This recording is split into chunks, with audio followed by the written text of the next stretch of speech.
And first up, order of business is the public hearing for the PY 47 FY 22 Consolidated Annual Performance and Evaluation Report, the CAPER submission to HUD. Sabrina, are you with us this evening? There you go. Do we have anyone signed up to speak? I'm here, but we have Diane Lauricella to speak, but I'm not sure if she's here for public comment or for the public hearing. Diane, you should be able to unmute yourself now. If you could just let us know if you're here for the public hearing or just general public comment on another item. Thank you, Sabrina. Mr. Chairman and the committee, try as I might to get a copy of the agenda for this evening. The city website did not have it, and I tried 2 or 3 different places. So because of that, I don't believe that would mean that you cannot meet necessarily, because I'm sure it was displayed someplace, but I know how much you care about the public's input. So I wanted to know if you would postpone. I have no clue what is on the agenda, so I hope you will accept public comment on items relating to decisions that you were going to make tonight. I don't know how else to say it. Thank you, Ms. Lauricella. Yeah, that's news to me. Sabrina, to your knowledge, was the agenda posted?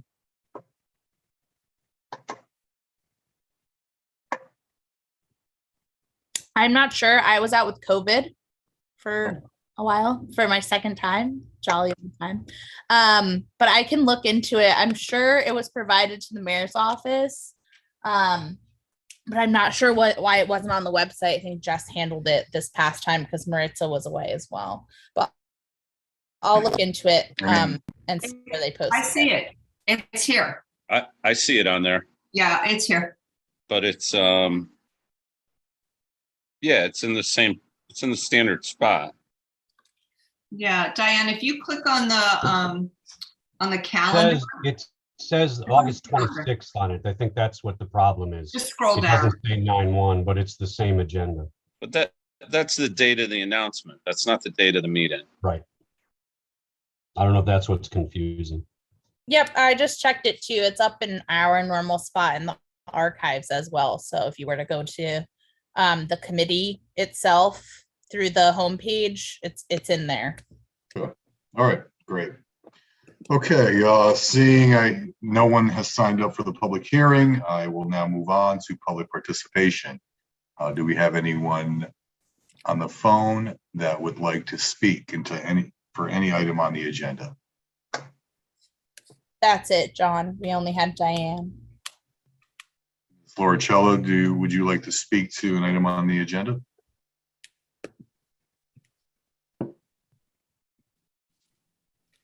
John, do you want me to share my screen so she can see what's on it really quickly? Would that be helpful? Sure.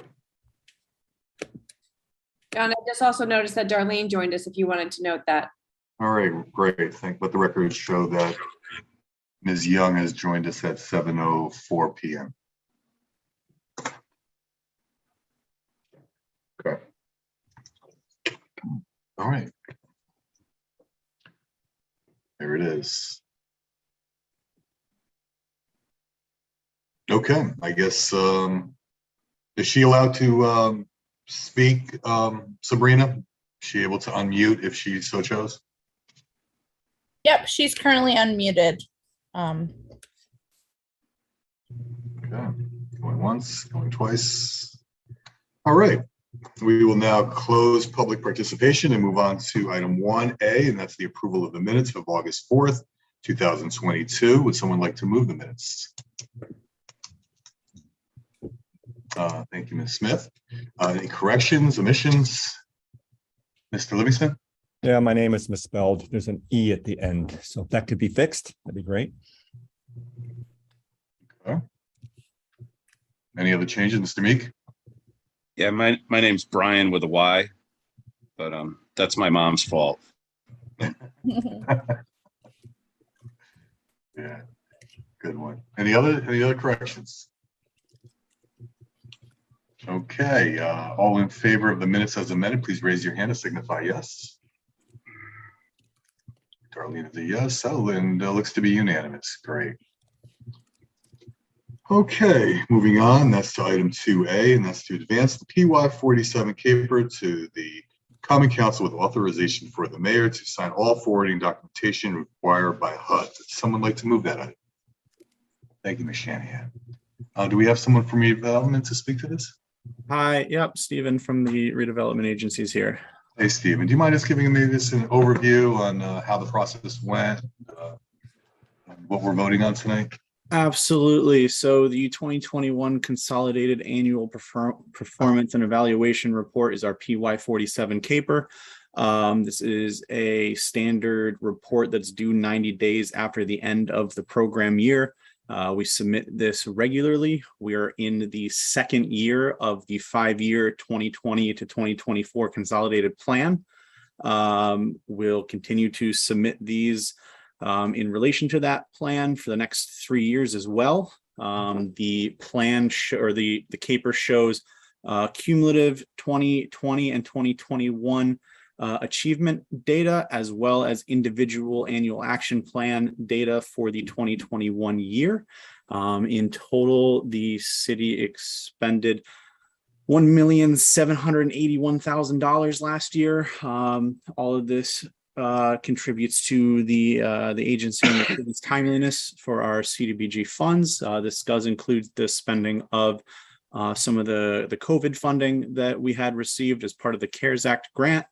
We are currently in the public comment period, which is a 15-day public comment period where members of the public will be able to submit comments in writing to the redevelopment agency. If any comments are received during this public comment period, we will present them at the next Common Council meeting for review and acceptance. If there's no public comments that are received, that's fine too. And then if you guys have any specific questions, feel free to ask, and I'm here to answer them. Mr. Livingston. Yeah, that's the question. And as I look at the goals, some you've greatly exceeded, others have not been exceeded. How should we look at that? Is it early in the program or? So part of it is due to demand. COVID might have greatly changed some of the goals when the plan was written. At the end of the 2019 year, COVID hadn't hit yet. So we may continue to see that we may underserve or overserve on specific goals because of, just what the demand of the public is and what the demand of the city is. The goals that are there are not necessarily a pass-fail kind of criteria. With the consolidated plan, we structure that, we reviewed the city's needs, and these are, some of the needs that we seek to address, but it's not necessary that we deliver on 100% of the goals that are there. Like I said, demand is a big factor. Also, within the next consolidated plan, or potentially within the following years, dependent on the city's needs, some of the goals may not reflect as well as they currently do, or how they were structured at the time. So you may see us under deliver and over deliver. Largely, it's what we, as you guys of the committee go through the selection process. It's something that will, now that we're past the first year of this plan, where we'll encourage and reiterate some of the caper goals and achievements, where we might recommend that we focus on a specific area to help meet those goals. Or it could be determined that, when the plan was drafted, it was more of a necessity. Major events happened, and now it might not be such a necessity. You'll also see us over deliver on some of the goals because of the involvement of area benefit activities, which skew the statistic a little bit because of the reporting requirements of HUD, where we're showing that we're helping a very large base of people with one activity, which might overinflate some of the numbers that you see a little bit. But it's, in terms of reporting to HUD, it's how they require us to structure it. Thank you. Yep. Any other questions for Stephen? I just want to thank you, Stephen. I know a lot of work goes into this. This is a long process for you and your crew over there in redevelopment. So thank you for the hard work. Okay, that being said, now we'll call for a vote. All in favor, please raise your hand and signify yes. Am I seeing all the hands? Yes, so unanimous. Thank you, Steve. Thank you, everybody. Okay, moving on to 2B, transportation, mobility, and parking. And the item is to authorize the mayor, Harry W. Rilling, to execute an agreement between the city of Norwalk and Fitzgerald and Halliday Inc., DBA FHI Studio, for planning services for the Norwalk Complete Streets project, and a total amount not to exceed $250,000. Account noted. Someone like to move that? Thank you, Mr. Livingston. I believe we have Mr. Travers here this evening to just help us learn a Yes, little bit more. Chairman, also joined with is Garrett Bilella. So, excuse me, Garrett and I worked steadily on this since arriving to the city. So we're pretty excited to get to this point.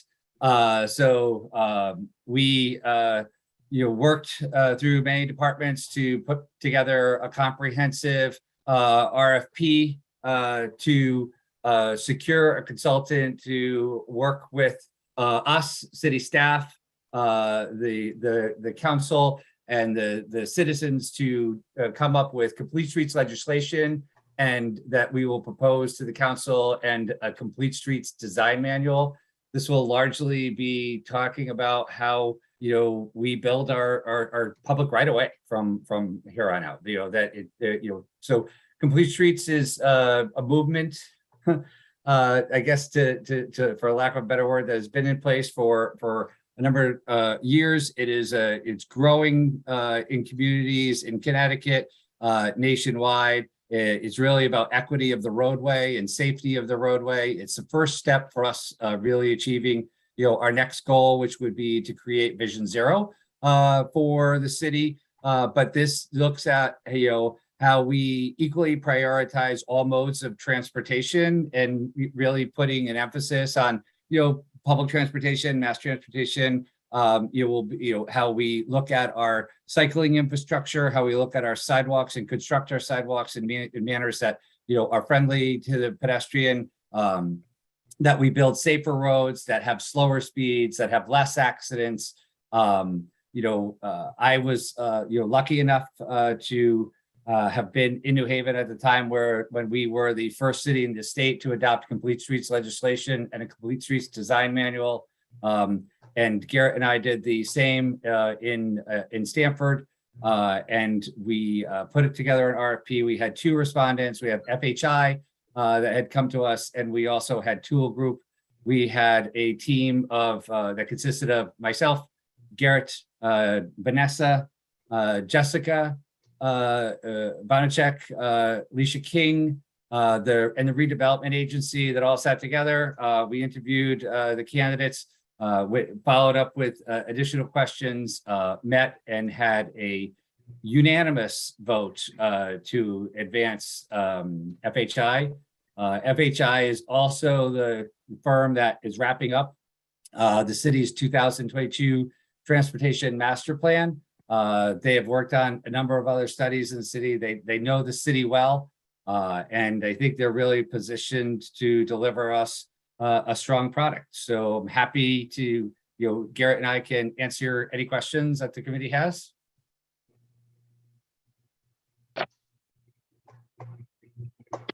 Mr. Livingston. Yeah, thank you. First off, I'm really excited to hear this. I mean, this is great because I think it's so important and necessary for us to do this. So thank you for doing all this. Can you give us a sense of the timing, and also as part of that timing, when you'll be looking to have the council adopt the sort of enabling ordinances, if you will? So I think, what we want to do is we want to get to the point that we do the award. We will sit with the consultant, put together a more stringent time frame that really talks about, I think we have spent a large amount of time working on the resolution or the RFP to have the consultant really work with small groups of people, like the council as one that runs it through. They are going to be going through all of our ordinances to make sure that our ordinances are in line with the vision that we established for the city to go forward. And so we would look for those ordinances if there is any conflicts, to look for any changes to those ordinances at the time. So it will be a process that we go through heavily in the next 18 months in a variety of things. But I think really what we see is typically at the near the end of the process that that would be the time that we move forward through any of the recommended changes, and making sure that the council is very comfortable with the direction that we have. So I think where you would see us do probably more of the adoption would be in that 12 to 18 month timeframe. But a lot of work you will be participating in that process, so that I think part of this is really educating staff and educating all the departments, so that we have really one cohesive vision about how we build our city going forward. Yeah, well, all I can say is the sooner the better. Yep. But I think it's important that we do it right? So Absolutely. we agree that we want it we would like it sooner too. Thank you. Anyone else? Yeah, thank you, Jim. Thank you, Brian Garrett. Brian has his hand up. I have a question. Yeah. Oh, sorry. Ms. Shanahan and then Brian, Mr. Meek. I think Brian had his hand up first, so I defer. Yeah, just real quick. I think it's just a matter of timing. Can I get a copy of the proposal before the general council meeting on September 13th? Sure. Yeah, we can absolutely send it to you. Thank you. And We'll get that up. my question was more about public engagement. How do you intend to engage the public with, all of the different people who are interested in the bike walk and things like that? How will that work? So I think we're going to be doing, so a lot of it is going to be about education, right? We want to inform people. And I think we asked for some of the education to be in terms of demonstration projects, right? So that we could actually do something that somebody could see and identify, so that because we'll look at social medias. I think, one of the things that we really talked about is how we could, there certainly could be meetings in City Hall, but I'm really a fan of having meetings where the people are, right? And then being able to talk about specific concerns that folks have in their neighborhood, right? And what we would want to do is really work with the council, identifying, who in communities we should touch base with, where the concerns are. Maybe we could work on a demonstration project and then have a community meeting at a school, right? So they would take place in a variety of different ways. And I think we'll really see how that pans out based on, how the communication that we have. What we learned, I think recently with our Survey Monkey that we did for the garage, is that we've really tied in a way to connect with some people to get an understanding of what they want. So I think we would look to expand our use of things like Survey Monkey to determine, what does the community want, and then how do we engage with them? But we're really seeing some more of the local touch points throughout this process.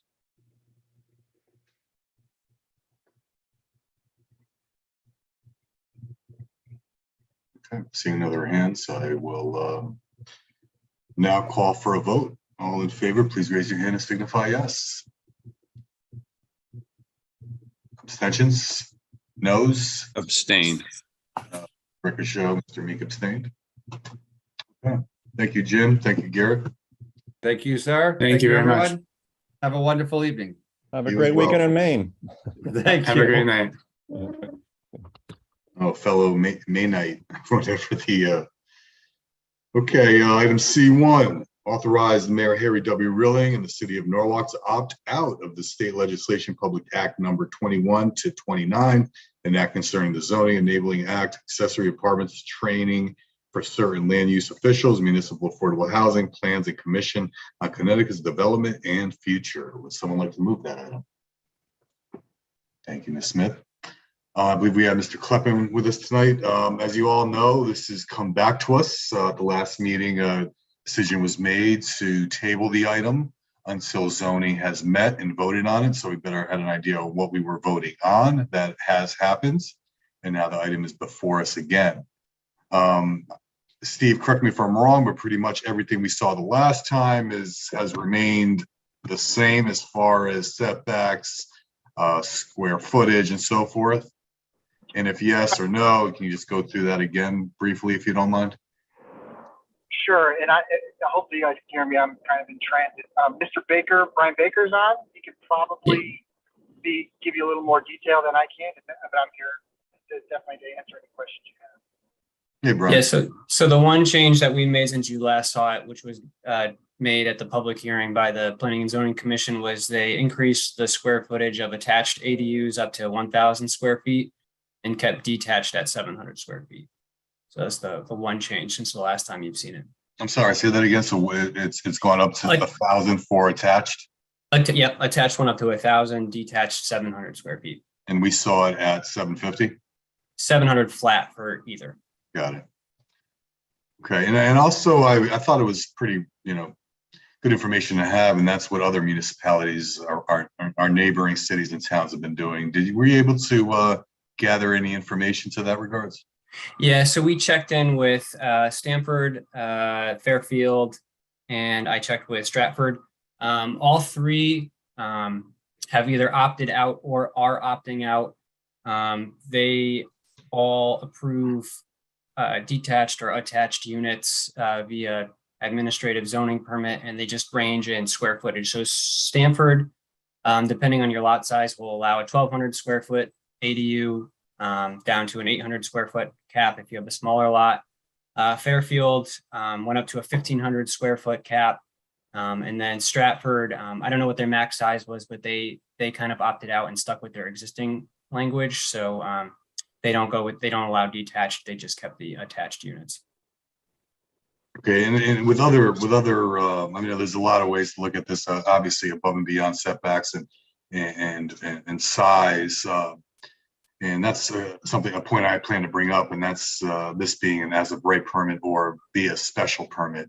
Do you have any information to that, Brian? What other municipalities have been doing, specifically Stamford, and Yeah, so Stamford was as of right. At least that's how they proposed it for attached and detached. Fairfield was as of right, and then Stratford did not allow detached, so they're just allowing attached as of right. Okay. Just for those that are unaware, like I said, the Planning and Zoning Commission has voted on this. There was heavy deliberation and discussion about this being an as of right or requiring a special permit. Personally, I speak for myself when I say it kind of didn't sit right with me, the fact that it being as a right versus special permit translated that neighbors will not be notified of the pending permit and not have the opportunity to appeal and make their opinions known. So unfortunately, the Planning and Zoning Commission voted at a 5-4 vote, with the chair of the commission actually voting for it being as a right. And I personally, it's upsetting to know that the neighbors of anyone applying for ADU would not have the opportunity to speak or have even know that the ADU is going into to be constructed. So that's a point I just wanted to make. I know Brian and Stephen, we discussed this. And like I said, and for anyone who hasn't seen the Planning and Zoning Commission meeting, I think it was very helpful to me to hear their discussions, because they've been dealing with this for quite some time. Anyway, that being said, I know there's a lot of people that have other questions. I see Mr. Livingston, you have your hand up. Yeah, I do. I just want to follow up on what you said, because I watched the hearing as well, and I struggled with the same point. How is there a way, I know by the way, I think you guys did a great job. You worked hard. It's obvious you put a lot of thought into this, so I appreciate all that. I still struggle with the fact that there is no input from the neighbors at all. And is there a way of getting input short of a special permit? Are there other mechanisms to ensure that the property really does fit I mean, not the property, the ADU does fit the neighborhood. Or just getting any input from the community, or neighbors, I should say. And particularly, Tom, for the unit that is detached, I think that if nothing else, warrants some sort of notification, I think, from neighbors about what's actually happening. Hey, The Darlene, attached- I'm sorry to interrupt. That's a really good point. They made the distinction. One of the proposals was to make a distinction for requiring special permit for the detached, but not for the existing structure. And that makes sense to me. I'm with you, Darlene. I just don't know what the answer is, to be honest. So the state legislation, just to go over it, how it's written is that ADUs, regardless of attached or detached, need to be as of right. As of right includes site plan review application, which is sort of a step short of a special permit. Special permit is mandatory public hearing with, notification of neighbors and just kind of going through the special permit process. Site plan review still goes to the Planning and Zoning Commission. It's considered as of right, meaning if you meet all of the requirements, then the commission has no choice but to approve your application. So regardless of your neighbors coming out complaining about the ADU going up, the commission has to approve your application if you comply with the standards and the regulations. My one concern with Brian, to that point, also the neighbors wouldn't be allowed to file a zoning appeal if it's as of right, correct? they can appeal the zoning permit itself. So if you're appealing a commission decision, your appeal goes to court. So you're appealing the Planning and Zoning Commission's decision to court. If you appeal a zoning permit, you're appealing to the Zoning Board of Appeals. So you're appealing a city staff person's decision. That goes to ZBA, and then the ZBA is the ultimate decider on the application. If they rule against you, that can get appealed, and then that goes to court. I guess if they're even made aware of the pending permit. Right. So you are essentially given how it's written. It's 15 days to appeal the planning and so in this case, the zoning enforcement officer's decision of issuing the zoning permit within 15 days of you becoming aware of the construction. So there's,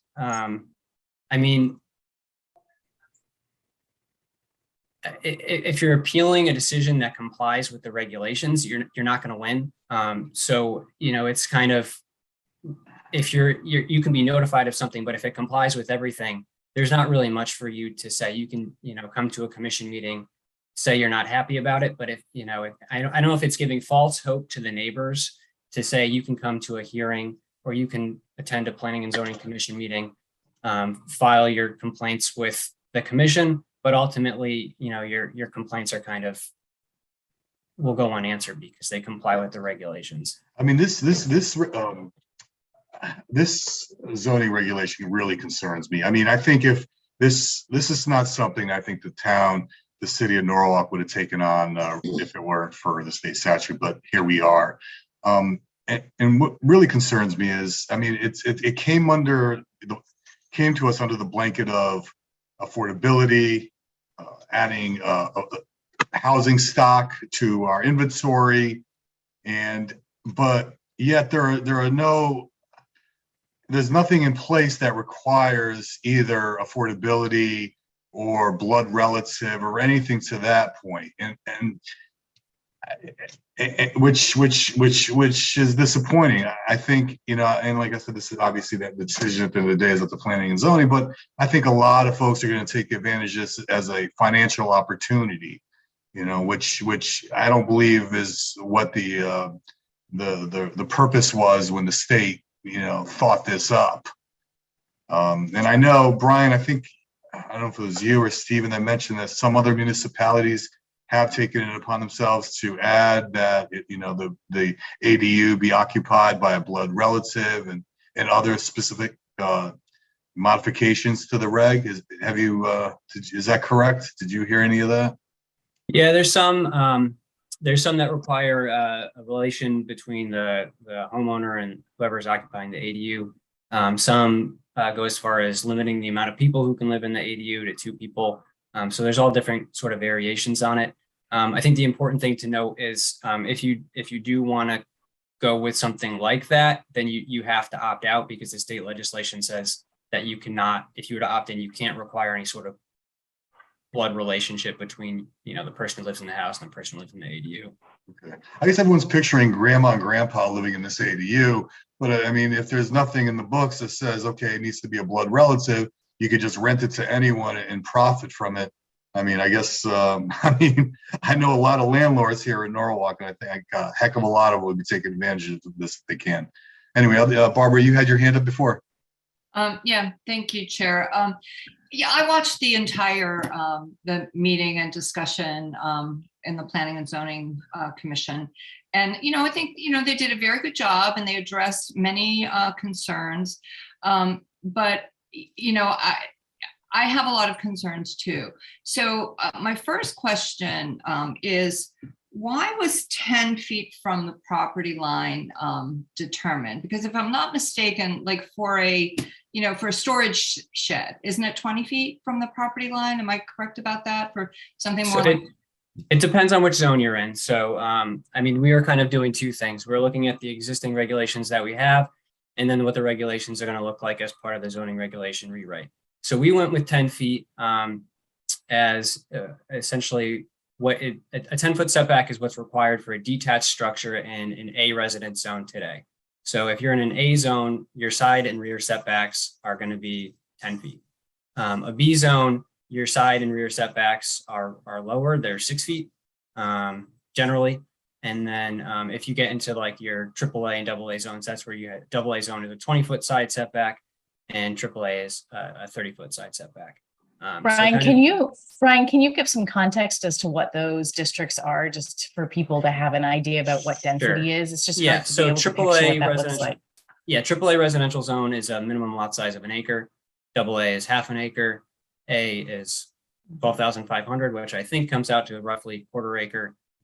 B zone is 6,250 square foot minimum lot size. So, as you progressively get closer to the Bs, you get smaller lot sizes. So the smaller your lot sizes, the closer you can be to your side and setbacks. I mean, I went into my yard this afternoon and I measured out 10 feet and I looked up 20 feet and I thought, if someone was going to build a structure that size, that close to my property, I would want to know it. I would want to know. So, I'm going back to Mr. Livingston. I find myself wondering the same thing. Is there something, because one of the things that they discussed quite a lot in the Planning and Zoning Commission is the cost of a special permit, because you have to do the survey and, numerous other aspects of it. So is there something in between, where somehow the neighbor is alerted to this, but maybe, it doesn't have to be so costly to the people that would like to do it? I don't know. But I really, when I went out in my yard and I looked at that, I really have some concerns. I really support ADUs. We need ADUs. One of the discussions that I was really appreciative about is attached. Ms. Langelis brought up a lot of different scenarios, such as, the complete basement that's redone with its, I could see if it's 1,000 feet, you don't want to be limited to the 700. In some homes, you're going to build over the garage and add to. I really support that, but the detached structures, it's concerning. So how we can look at this. Yeah, so how we kind of tiered the height of the ADUs. So state language says the ADU detached, attached, it can be as tall as your house. Or essentially as tall as a house is allowed to be in that zone. So in most zones in Norwalk, that's 35 feet high, which means that under the state language, you can build a 35-foot high ADU.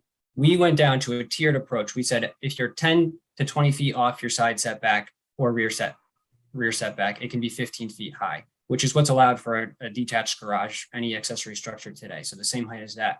When you get 20 feet off your side and rear property line, then you could go up to 20 feet. So you gain 5 feet.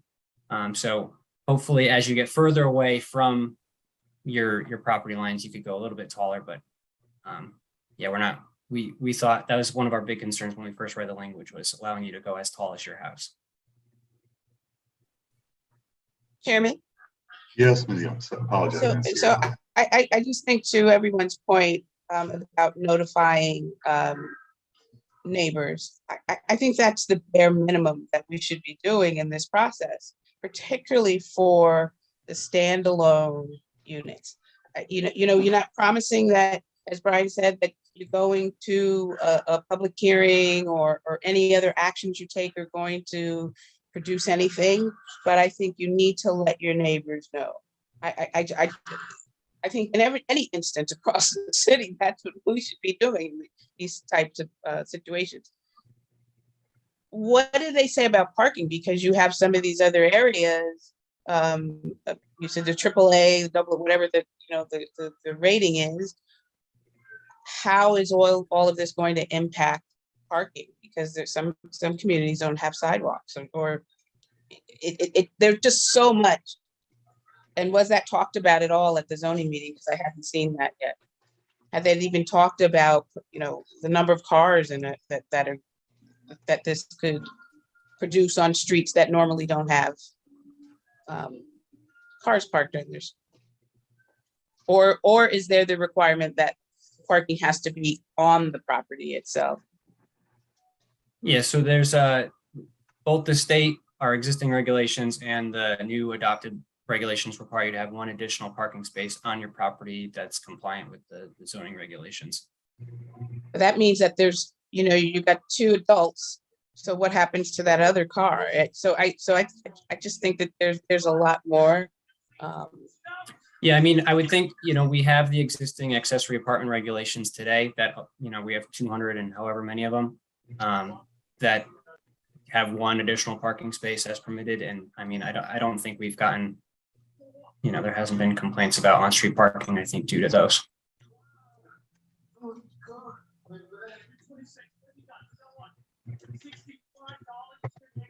I didn't hear an answer to the question that was asked, though.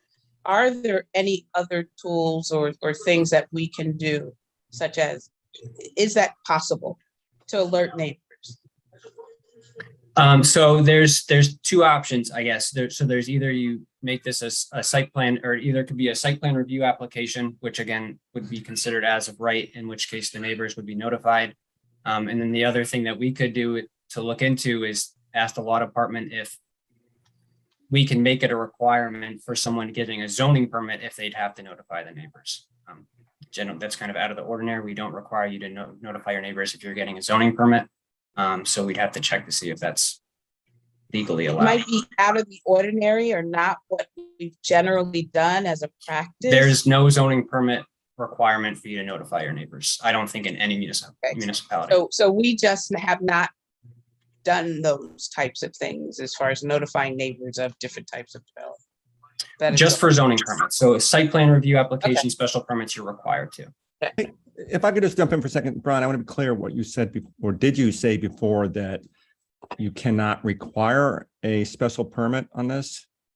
The state says no. The state says it's either over the counter or it's site plan review to the Planning and Zoning Commission. But then how come the zoning board commission voted on this? Did they not know that? Because I watched it and they were voting on whether to require a special permit or not. So I think they. Steve, you have something to add? Yeah, so we can require that. The city can require. The state legislation doesn't allow you to do that. So if you don't opt out, you can't require it. Oh, okay. So the city could require that. All right, so that makes Yeah, sense. Thank you. Darlene, were you done? Did you have any more questions? No, thanks. Anybody else? No, Mr. Meek, I apologize. I didn't see your hand up there. Hey, no problem. Thanks, John. Yeah, and sorry, I'm coming into this halfway through the game, but yeah, parking. It refers to Article 120. What code is that under? If anyone Planning knows. and zoning regulations, building zone regulations. So it's the article specific to off-street parking. It's not in the city charter, or It's a, No, it's it's a zoning specific. reg. Yeah, specific to the regs. Okay, and then I think the action item tonight is just to vote to remove this, to opt out from the state law. No real control over the contents of what zoning approved, right? But then at the bottom of this packet, you say this thing is effective tomorrow. Is that right? Or does the council actually have to opt out of the state law before? So it's kind of a two-step process. So at the July meeting, this committee had wanted tabled this item to opt out and wanted the Planning and Zoning Commission to adopt new regulations. So the Planning and Zoning Commission adopted those new regs, which go into effect tomorrow. If the council opts out, then those are the regs that are in place, which we can modify as a city going forward. If the council opts in, then these regs would get deferred to the state language. Okay, and thanks. And lastly, I mean, this may be a question for finance, but you know, a multi-unit dwelling, I think it's 4 apartments, we require reporting to the assessor's office. That was any thought given to what you know, could this come under that policy? How would that work? I mean, could we, you know, if people are going to rent these out for an exorbitant rent, maybe the property should be assessed a little bit higher than an individual dwelling? No, I mean, has any of that come up yet? I would ask the tax assessor how it works right now. If you do have an ADU, you are taxed on it. So we're looking at tax cards a lot, and you'll see lots of them that say, single family house with in-law apartment. So I assume that they're taxed separately or differently. Well, I'm certain we're going to tax them. I'm just wondering if we're taxing them like, it's your in-law apartment, or is it a commercial rental property? Sorry, residential rental property. Okay, maybe a question for, thanks, that's all. Anyone else? Okay, I think, it's pretty obvious we all have some concerns. Personally, I feel the Planning and Zoning Commission missed the mark on this one. So I'd like to make a little change here and propose that we table this item to our next planning committee meeting, and in the interim, gather our thoughts as a committee and send a letter to the Planning and Zoning Commission asking them to revisit it with the concerns that we've all expressed tonight. I agree that opting out is the only way to go here, but I think we could do a little bit better. So that being said, I have one question though. Is there a deadline by which we have to opt out? January 1st. Well, okay. Yes. Mr. Meek, you have your hand up? Yeah, I make a motion, we table this subject to further deliberation by this committee and communication to the zoning team to review and reconsider some of our concerns. Okay, if everyone's clear on that one, all in favor, please raise your hand and signify yes. Ms. Young? That's a yes too, unanimous. Okay, thank you. Expect some drafts to come around and asking for your input as well. All right, and thank you, Brian. I know we came at you pretty hard there. That's why you get paid the big bucks. All right, item D1. Approve the sole source request for getaway signage with ABC Sign Corporation in an amount not to exceed $33,000. Account numbers noted. Would someone like to move this item? Thank you, Mr. Livingston. And who will be speaking to this? Is that Jessica? Oh, there you are. How are you? You're muted. She must look like her dad. Good evening, everyone. I have a presentation to share with you regarding the gateway signs. So as you know, we've had gateway signs that are at exits 14, 15, and 16. off of I-95. And here's a picture of one of those existing gateway signs. Over the last few months, we've been able to work with different sponsors to be able to replace some of the signage. And the way that this got started was at the exit at the gateway sign at exit 16 North was actually hit by a vehicle, and that sign needed to be replaced. Stu Leonard's contacted the city, asked if they could make a donation and sponsor a sign. We worked with a company, ABC Signage, to be able to develop the new sign that Stu Leonard's then sponsored to be able to install at exit 16. Since then, at exit 14 and exit 15, the Sono Collection has sponsored signs, and they were installed just a number of months ago. And so as a result of that, here's a picture of the new sign that was installed. As a result of that, we sort of have a situation where we have newer signs and older signs that are existing at the gateway entries to Norwalk. And so what we wanted to do was talk a little bit about the existing signs and proposed signs in hopes that we can move forward with 3 additional gateway signs, knowing that there's money in the capital budget to cover that. So here we have a exit 14 where the existing sign is currently placed, and that's an existing new sign that was funded by the Sono Collection, and we're proposing a sign on the other side of the exit. The reason for this particular one is that the roadway there is quite wide, so if you're on the left side of the exit, you can see the gateway sign, but if you're on the right side, then the car on the left is sometimes blocking that sign and you can't exactly see it. A second proposed location is at exit 15. Right now we have a sign that was proposed and sponsored by Sono Collection, and it's the blue triangle or the blue diamond here up by Matthews Mansion. And what we're proposing is a second sign, which is the red diamond, which is the exit off of US 7, the exit to West Avenue. And then the third location that we're proposing is I-95 exit 16 South. So there's an existing sign that Stu Leonard sponsored, and it's on I-95 North. And so this would be the partnering sign that would be on the other exit.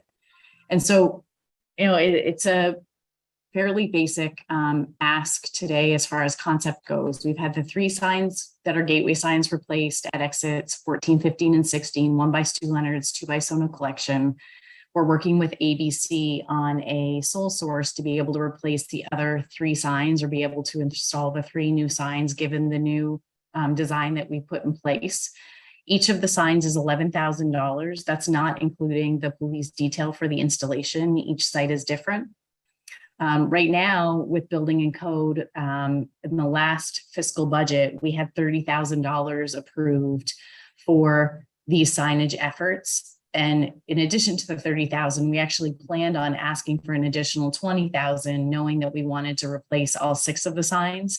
But because 3 of them were sponsored, we didn't ask for the $20,000 in addition to the $30,000 that we had originally received. With the $30,000, that covers almost all of it. There's a $3,000 gap. And so we're proposing here that we would use the neighborhood improvement fund to be able to cover that gap. And the third account that you see in the resolution is the Main Street Small Business account, which is the account that we've added for any overages that may relate to police detail that is required. That's still to be determined. So in saying all of that, the 3 signs would be $33,000 covered by those 2 accounts. The third account will cover any police detail that's required as to be determined. But we want to be able to ensure that we have sponsors for those signs. So the way in which the signs are constructed is that each of the panels is separate, so that if the sign was hit by a car and there was damages done, we could actually replace the pieces that were broken instead of having to remove the whole entire sign and replace the whole entire sign. That means that if we receive sponsors, which we intend to do, then we're able to put up those sponsor panels at the bottom of the sign to be able to take in the $11,000 per sign and then be able to use that money almost as a revolving fund to be able to put additional signage in around the city. So the resolution today is to ask for a sole source for the $33,000 to be able to use the same company for the 3 additional signs that constructed, that did the production and construction of the 3 signs that have already been installed in the city. Thanks, Jess. Any questions? I can't see your hands, so just speak up. Oh, I can close my screen.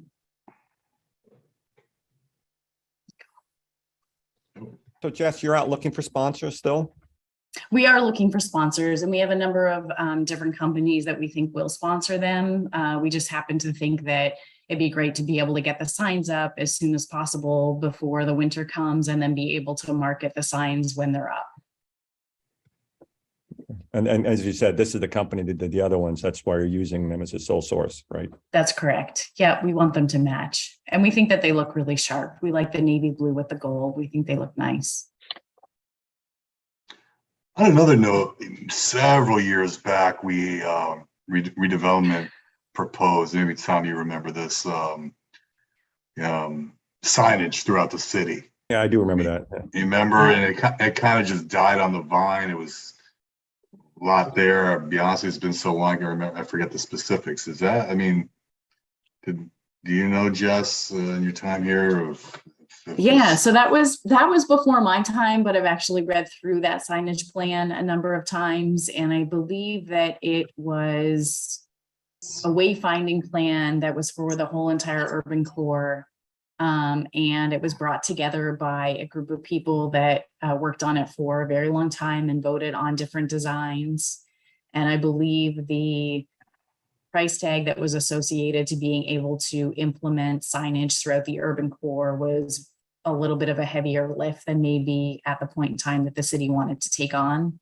And so I think that there was some feedback on the signage plan on being able to scale back or do it in phases or be able to consider different pieces at different times. And I think that's when it sort of died on the vine, like you said. Yeah, actually, I do remember. Yeah, funding was an issue. Okay, any other questions about this item specifically? New? Okay, all in favor, please raise your hand and signify yes. Mr. Meek, are you there with us or has he left? Let's see, we lost 10. It looks like he's gone. Okay, and I know Lisa had to go. Okay, so unanimous. Thank All right, you. thanks, Jess. Okay, that wraps it all up. Do I have a motion to adjourn? I see Darlene's hand, Ms. Young. Thank you very much. All in favor? All right. I'm on vacation. That's why I haven't Yes, seen I it, totally understand. And I did not get pretty for this meeting today. Enjoy the Happy rest vacation. Yes. Enjoy. Bye. Thanks for Thanks, coming. everybody. Have a great Good night. weekend, everyone. Bye-bye. Bye-bye.